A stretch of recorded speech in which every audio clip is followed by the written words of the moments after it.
Hello everybody, this is William Amzalag and I want to welcome you into our fourth episode of Jeunesse Longevity TV. Jeunesse, we are redefining youth.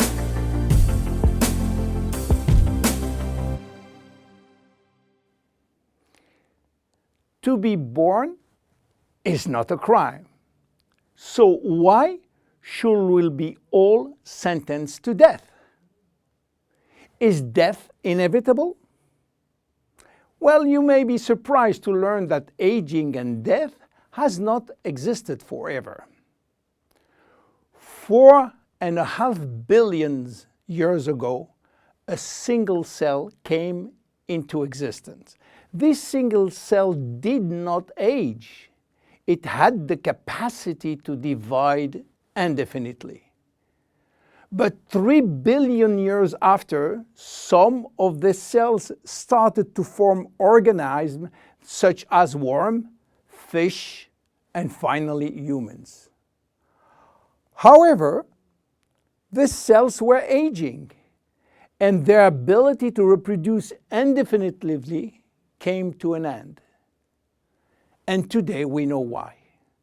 Those cells, we call them somatic cells, contain a gene that controls the production of telomeres.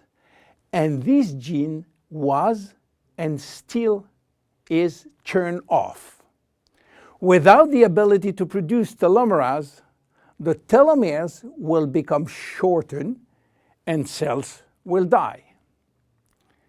So why there is so much discrepancies in longevity between human and other animals? Let me give you some example. Have you heard about George? George is an American lobster which was born in 1869 and is now 140 years old. He was a sort of mascot in a New York restaurant and got released in the ocean in 2010. He's probably still alive. How come? Are lobsters immortal?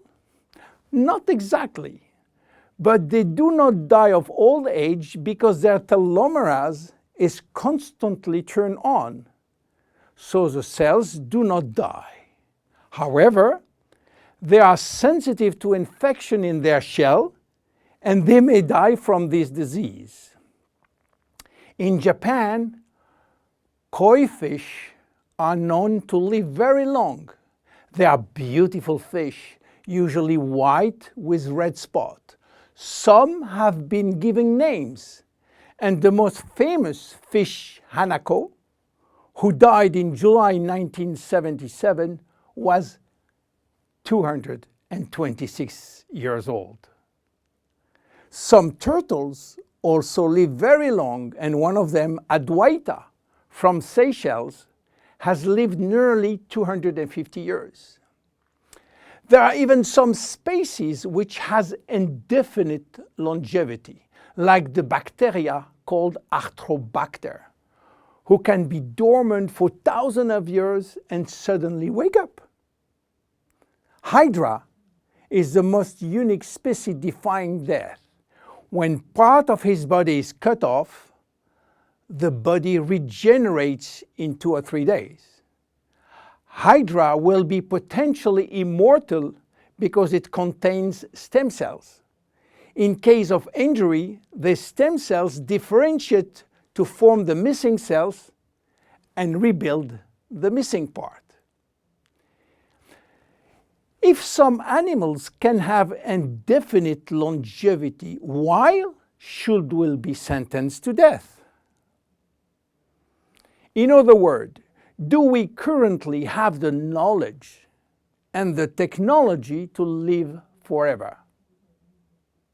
At this precise moment, the answer is no.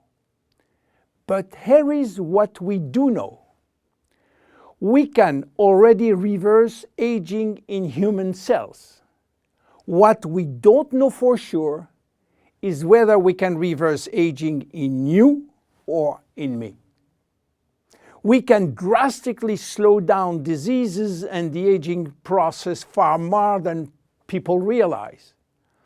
But we don't have yet the magic bullet to extend forever human life. So what it will take to keep us alive long enough? In Jeunesse, our generation young believe that we can live enough to live forever, which means that we design temporary solutions as DNA repair, telomerase activation, and stem cell support in order to still be here and still around to benefit from another Nobel Prize scientist, which may give us another solution for the next 20 years. That will give us time to wait for the next discovery, and so on. Yes, immortality is just around the corner. My name is William Amzalag, and I am Generation Young. See you at the next episode. Thank you. Jeunesse. We are redefining youth.